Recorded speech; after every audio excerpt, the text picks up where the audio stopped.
જૂનાગઢ અંબાજી ગાદીનો વિવાદ હવે દિવસે ને દિવસે વકરી રહ્યો છે। આ બધાની વચ્ચે દરેક લોકોને સવાલ એ જ છે કે જે દિવસે ગોકુલ હોસ્પિટલમાં તનસુખગીરી બ્રહ્મલીન થયા એ દિવસે રાત્રે થયું શું હતું। આજે આપણે તેને લઈને જ વાત કરવાની છે। તેની સાથે કેમ તેઓ જ્યારે મરી ગયા હતા તે સમયે તેમનો અંગૂઠો લેવામાં આવ્યો હતો તે પણ એક સૌથી મોટો સવાલ છે। આજે આપણે તે દરેક વિશે વાત કરીશું કે એ દિવસે રાત્રે થયું શું હતું। નમસ્કાર, હું હંસિની અને તમે જોઈ રહ્યા છો નિર્ભય ન્યૂઝ। જો વાત કરવામાં આવે જૂનાગઢની તો જૂનાગઢ અંબાજી ગાદીનો વિવાદ હવે દિવસે ને દિવસે વધી રહ્યો છે।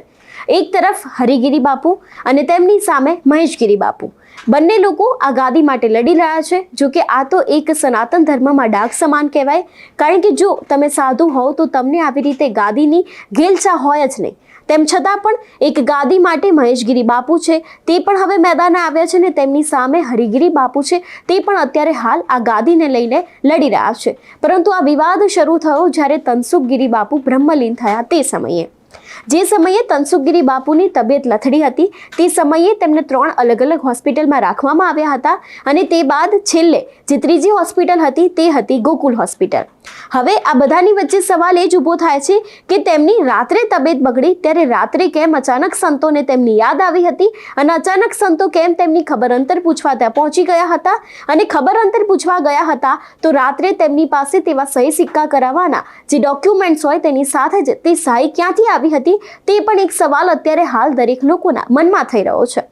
જો કે જ્યારે આવો સવાલ મને સૂજ્યો ત્યારે મેં તરત જ ત્યાં વકીલ છે તેમને ફોન કર્યો હતો ને તેમની સાથે સંપર્ક કરવાનો પ્રયત્ન કર્યો ત્યારે તેમણે સૌથી મોટો આ વિષયને લઈને ખુલાસો આપ્યો। તેમણે કહ્યું કે જ્યારથી તનસુખગીરી બાપુ બ્રહ્મલીન થયા છે ત્યારથી આ ગાદી છે તે ખાલી પડી છે અને અનેક સાધુ સંતો આના ઉપર પોતાની નજર રાખીને બેઠા છે, કારણ કે હવે અંબાજીનો વિવાદ કરોડોમાં થઈ ગયો હોય તેવું દેખાઈ રહ્યું છે। એમને પહેલા એમ કહ્યું કે જ્યારથી જૂનાગઢમાં રોપવે નહોતા દત્તાત્રેય ભગવાનને ત્યાં જવા માટે ત્યાં સુધી આ વિવાદ માટે કોઈ લડતું ઝઘડતું નહોતું, પરંતુ જ્યારથી રોપવે આવ્યા છે ત્યારથી ત્યાંની આવકમાં વધારો થયો છે। એટલે હવે ફક્ત ગાદી નહીં પરંતુ એ મામલો પૈસાનો પણ છે તેવો તેમના દ્વારા સૌથી મોટો ખુલાસો કરવામાં આવ્યો હતો। તેની સાથે ત્યાં જે વકીલ છે હિમાબેન શુક્લ તેમણે એમ પણ કહ્યું હતું કે અત્યારે આ વિવાદ હજી વધી શકે છે અને તેમનો પણ એક એ જ સવાલ હતો કે એ દિવસે રાત્રે અચાનક સંતોને કેમ તનસુખગીરીની યાદ આવી તે પણ એક સવાલ છે। જો કે આ વિષયને લઈને તેમને અનેક સીસીટીવી ફૂટેજ ચેક કરવાનું કહ્યું છે। તેની સાથે તેમણે મહેશગીરી બાપુને દોષી ઠેરાવ્યા છે અને જે તે ડોક્ટર ત્યાં ઉપસ્થિત હતા તે દરેક લોકોને તેઓ પોતાના નજરથી દોષી માને છે અને દરેક લોકોને પોલીસ પાસે જવું જોઈએ તેમને એવું પણ કહ્યું હતું। અહીંયા સવાલ ફક્ત એ જ છે કે એ દિવસે રાત્રે એવું તો શું થયું હતું કે અચાનક જ તનસુખગીરી મહારાજ પાસેથી આ દરેક સહી સિક્કા છે તે કરાવી લેવામાં આવ્યા હતા અને પછી આ વિવાદ બહાર આવ્યો હતો। આ સવાલની સાથે બીજા ઘણા બધા એવા રહસ્યો આ ગાદીને લઈને છુપાયેલા છે તે પણ હજી બહાર આવે તેવી શક્યતાઓ દેખાઈ રહી છે। જો કે અત્યારે હાલ પોલીસ સ્ટેશન સુધી આ મામલો પહોંચી ગયો છે। જે વકીલ છે તેમને પણ અત્યારે હાલ ફરિયાદ કરાવી છે અને તે પણ ફરિયાદીની નજરથી અત્યારે હાલ આ કેસ છે તેના ઉપર વધારે ને વધારે સ્ટડી કરી રહ્યા છે અને એમાં પણ ઝીણવટપૂર્વક કાર્ય થાય તે માટેની પણ તેઓએ વાત કરી હતી। આટલું જ નહીં, જૂનાગઢ ગાદી હવે મળે છે કોને તે પણ એક સવાલ છે, કારણ કે એક બાજુ પ્રેમગીરી બાપુ અને હરિગીરી બાપુએ આની વિધિ કરીને તે ગાદી લઈ લીધી હતી ને બીજી બાજુ મહેશગીરી બાપુ હજી ફરી એક વખત આ ગાદી માટે ઝઘડી રહ્યા છે।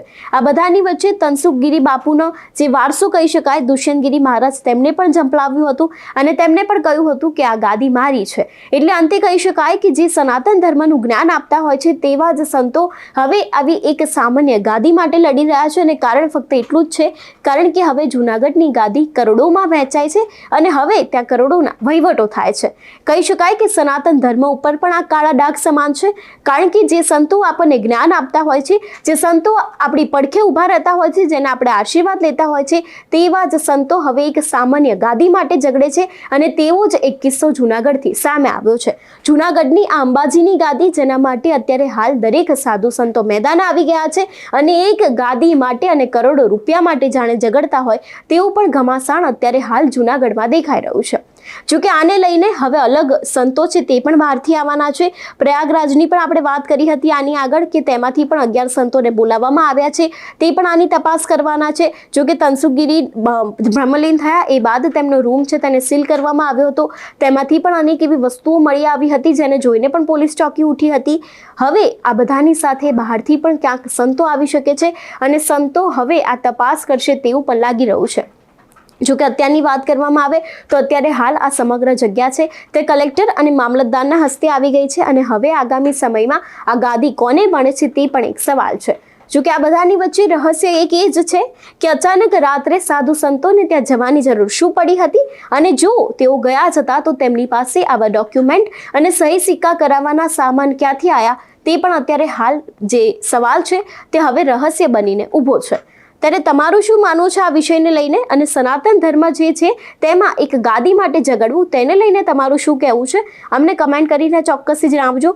સાથે જ નિર્ભય ન્યૂઝને લાઇક, શેર અને સબસ્ક્રાઇબ કરવાનું ભૂલશો નહીં. નમસ્કાર.